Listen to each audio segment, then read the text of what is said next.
from Mortgage Scholars, and I'm talking to Dave Cusano from Chase. How you doing? I'm doing very good. How you doing, sir? Okay, well, I don't know too much about you. What little I've learned, I know that you did $67 million last year and originated about 300 loans and did about $80 million the year before. And Charla Ellis from Chase told me that you're a former football player, very candid, and just a really nice fellow. Did you play pro ball? No, I didn't play pro. I played college at the University of Oregon. Okay, all right. Are you any good? No, you know what? I thought I was, but the coaches didn't think so. No. Well, what do they know? I mean, you know, let's... I played. I started my last junior and senior year, so I played. I was okay. I wasn't as good as I thought I was. And hey, it's better being a Rudy and then doing the last play at Notre Dame, you know? That's true, yeah. Which is actually a true story. The guy's on the lecture circuit now here. He's making a fortune. That wouldn't surprise me. Yeah, right. He does. I hear he's fabulous. Anyway, before we actually get into some of the real content, everybody likes to know where everybody came from and how they got in the business and what your market area is. So kind of why don't we start there? Well, my kind of my background, my dad was in the military, so he kind of grew up just about everywhere, and he retired actually in California, and ultimately I went to the University of Oregon. I graduated from there, lived in Seattle for a little while, sold wine for Gallo. All right, got cheap stuff. No, they're making some pretty good stuff. Yeah, they are now. Actually, you're right. They are making some good But when I was young, I used to just drink the cheap. That's all I could afford. Yeah. Well, Gina Gallo was a pretty good friend of mine, so I had to say that. Okay. So anyway, and I settled back in Sacramento, and I was looking for something to do. Thought I wanted to get into commercial real estate. And I'm 33 years old right now. I'll be 34. And kind of heard about the mortgage business. This was about 1990 at the time, and it just was a perfect for me. It was a perfect fit for sales and doing things for people and the whole process, and it just was a perfect fit. I went to work for American Residential Mortgage, who ultimately then got bought out by Chase Manhattan, and I've been with Chase in the same company for the last 10 years. Well, what's your market area? It's Sacramento. Predominantly, it's kind of a government market. Really? Up that far? Yeah, there's just, there's a lot of government employees here. So you do, I mean, the median price is about $135. So you do some smaller deals out here. I found a little bit different niche where I've been able to capitalize on the larger deals. I mean, certainly we have the $500 to $1 million deals that do happen around here, and I try to get my name in the ring on those when those things come up. But it's predominantly the market it's about, I mean, my average loan is about 200 to 220, so that means I'm doing, that's pretty respectable. 300, yeah, sure. But it's I mean, it's a good market. I mean, Sacramento's been a growing market for really the last 20 years. Yeah, I know. It's been good. Well, let me ask you, when you started, we're not going to spend too much time on your early years, so to speak, but when you did start off, how did you create a niche for you in the business? Well, I mean, I came from a pretty blue-collar background with regards to mortgage business, and I went out and I called on the realtors, and I was given a little territory, and my manager said, here's a box of checks, and not a box of checks, a box of cards, and go out and here's your milk run, call on these 20 offices, and go try to find business. And that's really what I did. I worked in a small market. I basically worked through Folsom, California. That was where I made all the calls to all the real estate offices there. And just that's how I did it. And I had success. I mean, I had success at this right away, and was able to develop the relationships relatively quickly with the realtors. And it has just grown it since then. I mean, it's like anything. I mean, you always think you can do more. I mean, my efforts, a lot of my effort doing a lot of things I did early in my career has paid off for me. Now I just, I don't have to do a lot of the things that I used to do. I really don't call on realtors anymore. Sure. I certainly have some referral sources of real estate agents, and they're the top-notch realtors. I mean, they're master clubs or above. They have to do. I mean, I like to work with realtors to do at least $6 to $10 million a year in business. It's kind of my criteria. I don't work with part-time realtors. Unfortunately, I don't work with a lot of the new ones anymore. And I really focus my effort. I mean, I don't have 24 hours in a day. So when I do spend time marketing, I want to work with a CPA, but not just any CPA. I want to work with a CPA that's the best around, you know, the biggest guy that has all the clients, or financial planner. I want to work with the guy, spend the time calling on the guy that represents all the people that have all the money. So I really focus my effort. I just don't do a shotgun approach. But, you know, I'd like to be a devil's advocate for a little bit. That's all well and fine. There's, in fact, a lot of people I interviewed that enjoy your success. That's exactly the way they do their business. Some of them even started out doing it.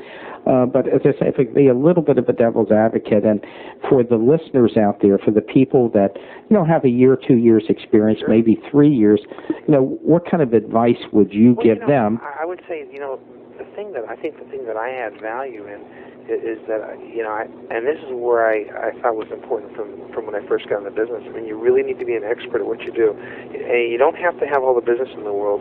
You don't need to be doing, you know, 10 to 20 or 30 or 40 deals a month, but what you need to know is you really need to understand our business, understand the mechanics of the business, understand the bond market, understand how real estate transactions work, so that you can be an expert at what you do, so that when you're called on for advice, you know, you sound like you know what you're talking about. But I mean, certainly, I've been in the business 10 years. I can refine it. I can pass on certain realtors, or I can pass on certain financial planners. But when you're first getting into it, I mean, you want to create the biggest basket you can of referral sources. So I think it's important to really call on anybody and everybody. I mean, that's the most important thing. I mean, but you also need to focus your efforts, because you certainly can get into the trap of calling on a weaker real estate agent that, you know, it feels great because they're giving you 5 to 10 referrals a day, but none of them pan out. Right. They're throwing mud on the wall. They're just bleeding your time. Yeah, and that's just not. I mean, we all get stuck with those real estate agents. And sure. I've been there and wasted my time on them, but at this point, I just pass on them. I say, you know, you may want to. I try to refer them to another loan officer, so I just don't have time for it. But if I was getting into the business right now, I think there's a great opportunity, and there's always going to be a need for a loan officer, and I still think there's a great demand for good loan officers. I mean, you go and you interview real estate agents, and they'll tell you, you know, there's not a lot of good ones out there, and you know that's why this business is such an interesting business, and it's still an open business for anyone to be successful in. Is that if you are serious about what you're doing, if you're passionate about what you're doing, and you're concerned about the industry, you're not just concerned about the transaction or getting your commission, that's how you have longevity in the business. And it's just one deal at a time, and do what's right for the client. I mean, all the times, whether you make a penny or you make $20,000 on a deal, or you lose money on a deal, you just do business for the business. I mean, you just got to be committed to the industry. And I've been passionate about the industry. I think that we need to, you know, do the right thing for the customer. That's what I've always done, and the real estate agents know that, and they'll feel that. Those are the type of folks that they like to work with. Mm-hmm. In the same breath, financial planners and CPAs, I think there's a great opportunity. There's affinity relationships you can create. There's so many different ways to get business right now, and the interesting thing is that you don't have time to do all the deals. I mean, that's kind of how I feel like sometimes I pass on a lot of deals because I just don't have enough time, or I may want to do other things. That I maybe want to play golf with my friends, or go on a trip for 2 weeks, or do whatever I want to do. I don't necessarily have to take every single deal, and certainly it's nice to be at the position I'm at. But it just takes time. But you just have to keep grinding ahead and believing what you're doing, and knowing that eventually it's going to pay off. Yeah, everybody's got to earn their spurs. You raised a point that's the first one, you're the first one ever to do it. I always try and take something special from every interview. Anybody's listened to my interviews knows that. And you mentioned something that I completely forgot about many years ago. You and I were chatting just a little bit before we went on tape, and the fact that I had a real estate background, and how important that is. Would you recommend that loan officers out there actually go out and get a real estate license? Well, I see. By that I mean the knowledge base, certainly. Sure, absolutely. Well, I mean, you're not gonna take too much from just getting the real estate license, because we all know it's a function of just understanding those tests and getting the license. But yeah, I certainly would. And in California, you have to have a real estate license to do loans. But I think there's a lot. Oh, is that right? Yeah, but there's a lot more that you can do. I mean, I'm talking about being educated on our industry. I mean, understanding rates, understanding what affects what on inflation and housing and the market, and understanding the transaction from the seller's perspective and the seller's agent's perspective and the buyer's agent and the buyer's perspective, and being empathetic to all parties involved. I mean, there's just so many opportunities that we take for granted during a transaction that and you hear it all from everybody that says you can get deals from everybody, but you really can't. I mean, it's funny, before we came on today, I got a deal, and I ended up getting the phone number to the seller of the house. I'm doing their loan, and they have a buyer that they think is going to be buying their house from one transaction. I mean, this was just today. It probably stemmed into 3 deals today, and there's a very good chance I should get all 3 of those deals, and they're all pretty sizable deals. But it's being. I think if I was brand new, I wouldn't see those opportunities. I wouldn't be have the confidence to go after those opportunities. But I'm confident when I'm talking to people on the phone, because I understand what's happening in the market. I understand where people live. I understand what makes up an appraisal and adjustments on appraisals, and knowing that I don't want to be a clerk that's just moving paper, that's doing a loan. I want to understand everything about the loan and everything about the transaction, so that I'm never surprised on anything. And it's just being conscientious, I guess. Is probably the biggest thing. Well, they say that everything in terms of sales can be reduced to 2 things at the top of the pyramid, and that is know your product, know how to close, and the story. And you seem to be putting a huge emphasis, as I dissect your comments, on the knowledge base, that side of the equation, that if you can learn all the aspects from the bond market to the intricacies of an appraisal, and you're the first one to talk about learning about adjustments. I wonder, I'm just kind of musing with you, but I wonder how many loan officers out there in this grand pool of about 70,000 loan officers really understand adjustments and could sit there and actually give some sort of a lecture on it. Yeah. You'd probably find that not very many, and I'm lucky because I've got a luxury of being able to have a nice referral source going right now.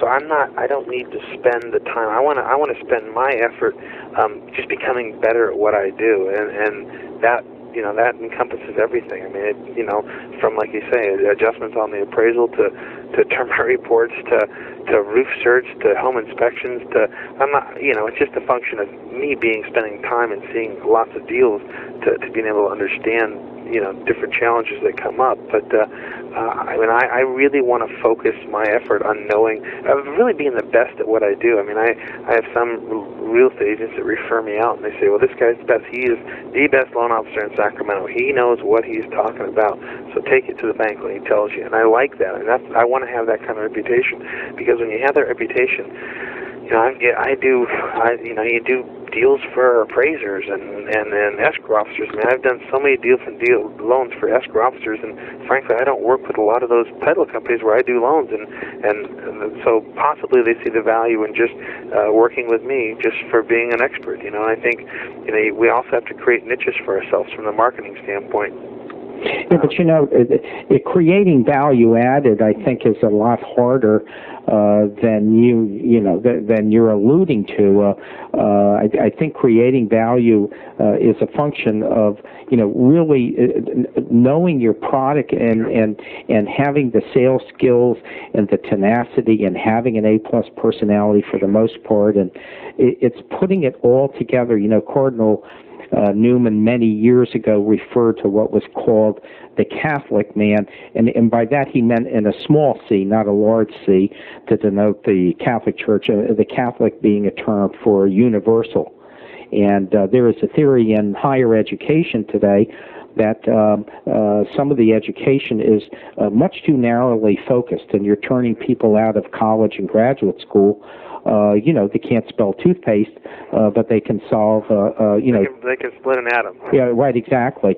And so there is, in fact, there's a lot of companies, when they hire people, they're looking for that Catholic person, the person that has a liberal education, well-rounded. that is a well-rounded person. And I think, kind of what you're saying, at least the way I'm taking it, is a kind of a version to that, tangential maybe, but nonetheless a version of that of being. I definitely, I would definitely agree with that. That's how I try to be. I mean, I want to be that person that is well-rounded. From just, I mean, and it's narrow in its own perspective. I mean, if you're, working for Merrill Lynch or working for Procter and Gamble, I mean, I'm still just doing mortgages, but at least I can talk about a lot of different things, and that's what's nice about our industry. It kind of encompasses a lot of different things. So yeah. I really enjoy this business, and I see myself doing it for a very, very long time, and it's been a great business. But from a marketing perspective, I think that like you say, it's tough to just add value and say, hey, I'm the expert. That's just a function of doing deals and letting everybody understand, letting them know what you did for them. I mean, it's, from keeping a seller involved, I mean, a sales agent, a listing agent involved on the transaction. I mean, we take them for granted. We just think we're taking care of the buyer's agent. Well, if you can over-deliver and under-promise to that selling agent and docs are in title and here's the approval letter, it's already on your fax. A lot of times the listing agent will call me and say, hey, I was looking for an approval letter on this deal. We got the contract yesterday.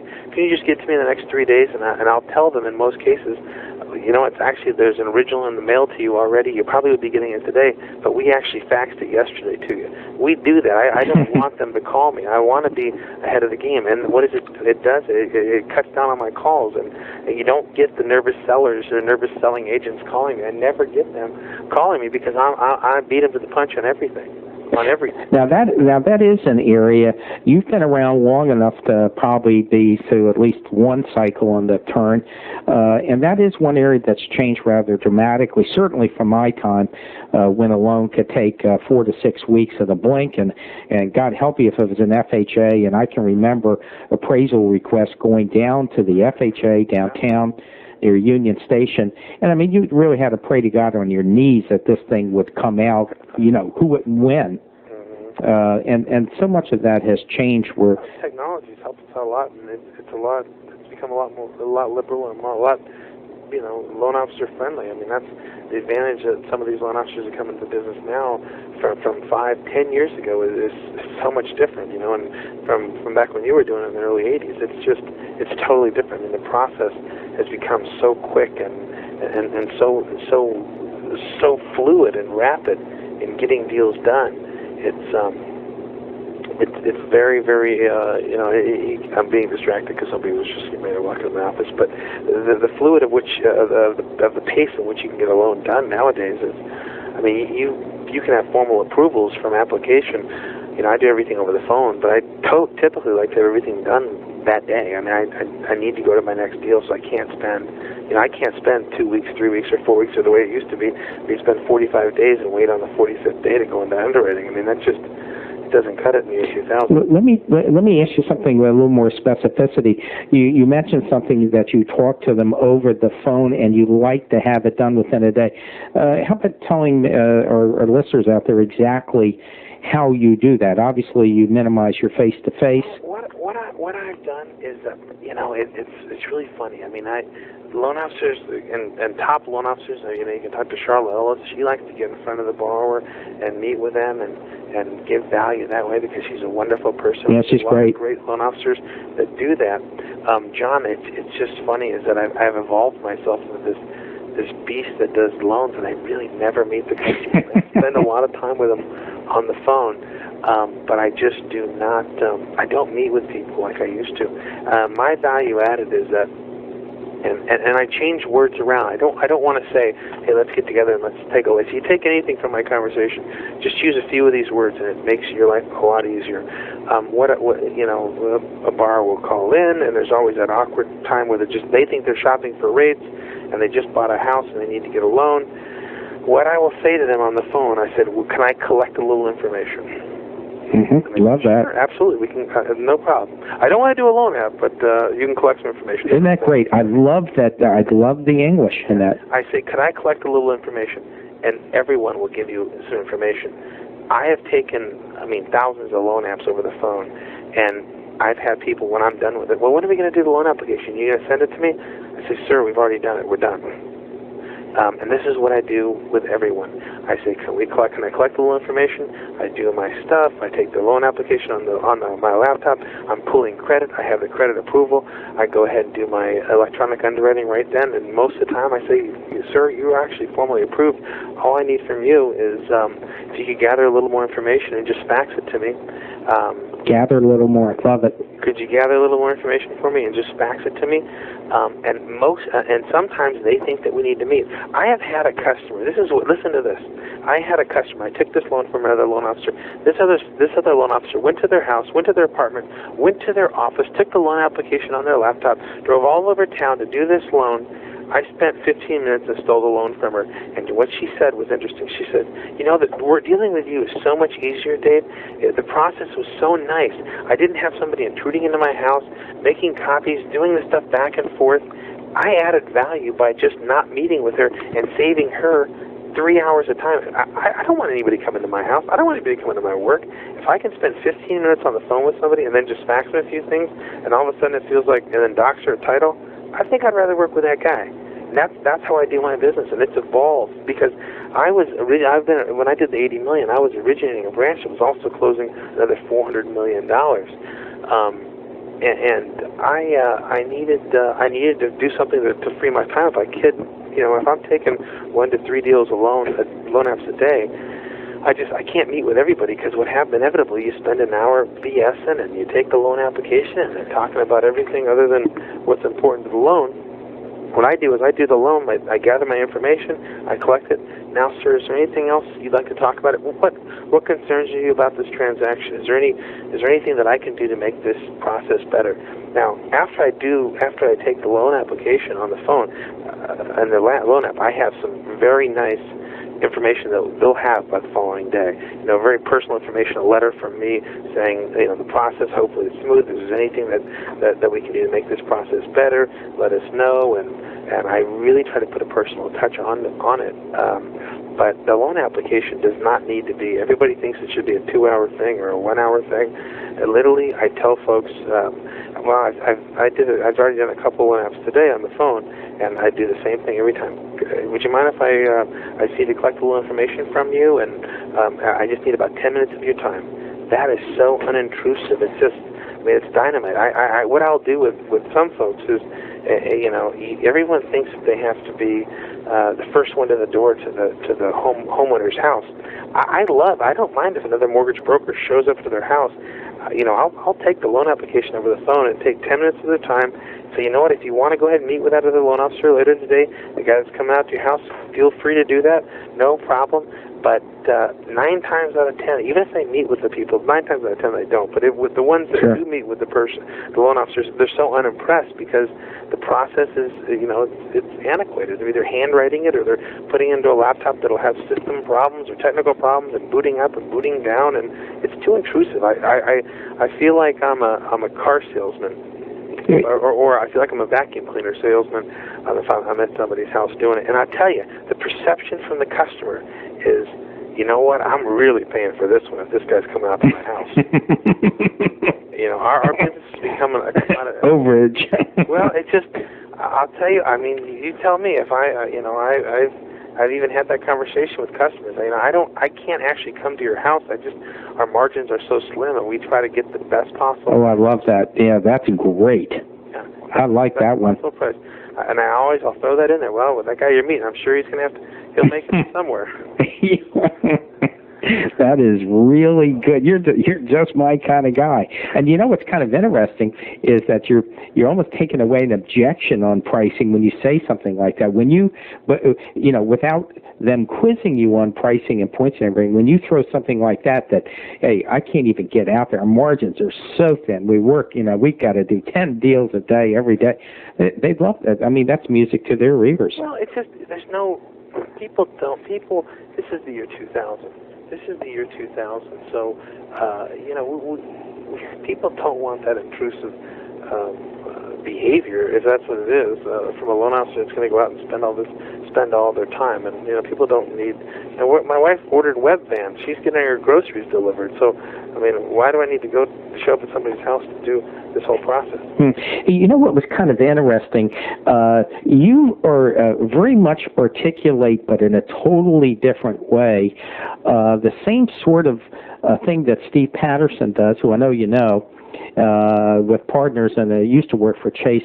His interview was very interesting because, as you know, he works the Tahoe area and lives 2 to 2.5 hours away, and he does the same thing you do.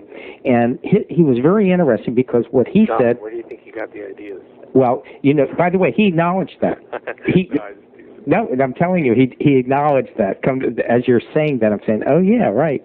But you know what? He says that you don't have to meet these people in person, but if you're going to do that, you better make up from that on the back end. So he has a system to keep in touch with everybody that is, I mean, really well thought out, the things that he does. And as a matter of fact, now that this is triggering a memory in me, he told me, he says, you know, wait, if you think I have a real good system, he said, I only put people in my database after I've actually closed a loan. He said, you know, when you talk to Dave, he said, this guy is crazy. He puts everything in the moment they blink. Yeah. And so you have stuff apparently. I don't get to meet people in person, and some people certainly want to meet with me.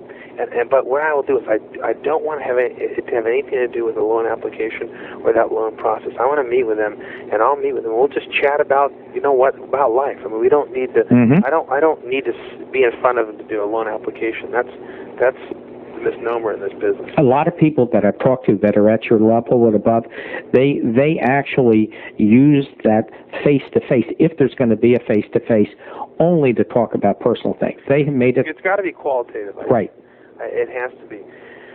But one of the things that I do that is, I have very responsive things to a deal. When I bring a deal in, I will have stuff go immediately to the listing agent, talking about the transaction, easing their mind. I want to ease the buyer's mind on the transaction up front.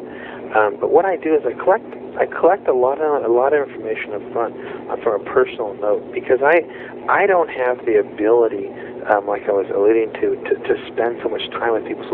So people want to work with their friends. They want to work with people that they know and they like and that they want to do business with. Well, hopefully I can add enough value in while I'm doing the loan application for my knowledge. But what I do is they become my best friends after the deal closes, because that's when our real marketing begins with these folks. And what they will get is, every single month, everyone gets they get into my newsletter, so they get something there. But what I track when I take a loan application, obviously I get their birth date and their name and what else? I mean, there's a bunch of stuff, anniversary dates. I'll ask them how many kids they have, if they'll offer any information about that, their hobbies, their interests, their likes, and I put that into my database. And what I do on basically about a daily basis, I got everyone's phone number every day. Like today, there was 3 people's birthday that I've done loans for. So I called and left voicemail messages this morning. And when I get into the office, I leave voicemail messages at whoever's birthday it is that day. And the message is something like this: "Hello, Joe Johnson, Dave Cusano from Chase. How you doing? Just checking in with you. I noticed it was your birthday today. Hope you have a great day today. This is the nature of the call, just to leave you this message. If there's anything I can do for you with regards to mortgages, give me a holler. But if not, have a great day." Click. And you know what? I've done this. I try to leave a message because I really don't necessarily want to get on the phone. Exactly, for 30 minutes. So I'll try to leave it on a work voicemail or a home voicemail, a home message. But once in a while, I'll call, and I'll get somebody. And I've had people almost break down and cry and say, "My own kids haven't even called me yet." You're the first person that's left. I love it. I mean, God, the ugly side of life. Yeah. Well, but I'm the first one that tells them that, and I don't want to be the first one to tell them. I just want to stay in front of them, because they're inevitably going to talk to somebody later that day that somehow is going to be needing a mortgage, or they're going to need a mortgage, and I'm the friend. I'm their buddy, the guy next door that called them. That's the expert. They're so lucky they have a friend like me, and that's really what I do. And I'll do that for anniversaries. I'll do that for for anything. Another thing that we've done is that we've listed hobbies. And let's say if I read a lot of people in California, they say they play golf. So if I love to play golf myself, and if I find an interesting article about golf or about a different place that I might have been, I'll take a copy of that article and I'll pull up my database, all the people that said they like golf. I'll just send a note. Thought you might be interested, John. Check this out. I thought it was neat. Dave Cusano. And I put a few cards in there. I'm their golfing buddy at that point. I'm the guy that stays in front of him. God, Dave was that thoughtful to send me this neat article that he read about golf. Wow, what a neat thing. If there's people talk about fitness and health fitness and working out, same type of thing. I'll do the same thing, make a copy. On the golf people, I have about 140 people that track golf and they like golf. So that's their interest. I'll send those. I've got an assistant that sends that out, and it takes them about 2 hours to send everything out, and I'm done with it. And that's how you stay on top of the business. And the database is where everything is. I used to do about 10 to 15% past clients. And it was interesting, we talked about Steve Peterson because this is a totally coincidence, but I had lunch with him today, and we were talking about referral sources and where we're getting business. And so far this year, I've been tracking over 60% has gone to past customers. That's huge. For someone that's doing your volume and that actively works in the realtor and CPA in the market, I can tell you right now, of all the people I talk to, I'd be hard-pressed to think of anyone that usually at your level they're doing 35 and maybe up to 50% on the referral side. One thing that's a very high percentage. John, I had a really large builder this year that basically closed up shop, and he's been a great referral source for me. He was a real high-end builder that did between 60 and 70 houses a year, and they were all, the average loan was about $300,000 on those deals, and that ran out this year. So I haven't had any of that this year, so I really needed to, I knew it was going to happen because they broke up last year, and at the end of last year, so I knew I was going to get a drop, but I picked up that drop, and my life's easier because when you work with past customers, it's just so much easier work. It's not, you don't have to answer to everybody on the transaction. Well, I think you raise another point, too, that doesn't get talked about often enough. When you have someone that calls you and say, Jim Jones, you don't know me, but you did a loan for Jim Jones, and he said that they don't even look for anybody else, that you are the man, and what a wonderful experience he and his wife had and everything. All of a sudden, these people aren't going to be as rate sensitive. I'm not saying you're going to bang them. I'm just saying that you don't have to be... They really, it's not as rate sensitive. It's not as transactional. There's no question about it. When you get a referral, and I had a conversation today again with another guy I'm doing a loan for down in L.A., and I think to myself, why is he doing a loan with me? And I recall the conversation. The guy said, hey, you did the loan for the gal that works right next to me in my office, and I only work with people by referral, and she thought the world of you, and I'm working with you too. And it's, that's the neat thing. Technology, this guy lives 500 miles away from me, but when we get done with this guy, he's going to be referring me everyone that he runs into for the next 5 years, because I'm going to market to him like he's right next door to me, and that we're good buddies. You know what I'm starting to see? I know you know Dennis Duncan and some others. There's some people out there now at your level and above that. They all of a sudden, the last couple of years, they're really expanding their base from where they live. They're making it a point in their contact management systems to make sure these people know that if they move out of state or out of the area, they can still do the loan. And I know with Dennis, for one, he's starting to get a lot of business that he does in other states now. Sure. I'll tell you, it's just like that. I've done loans for people that work in my same building that are right upstairs from me, and everything that we do is over the phone and the fax. You won't even go down the stairs, and I won't go up the stairs to see her. And I don't mean that in a mean way, because she's wonderful, and that's true. And I've done loans in North Carolina and everywhere. It's the same process. So there's no, it's electricity. How fast can electricity carry things? That's how it is. It's the year 2000. You have the ability to, you don't want to market all over the United States, but if you find a niche, and I've got a niche that's about 200 miles away from me at this law firm. It's a huge law firm, and I probably get an email a day from one of the partners. It's a great niche that I have. and I've cultivated that niche. And I mean, they want to communicate by email, so it doesn't matter if I'm in the cube next to them or 5 states away from them.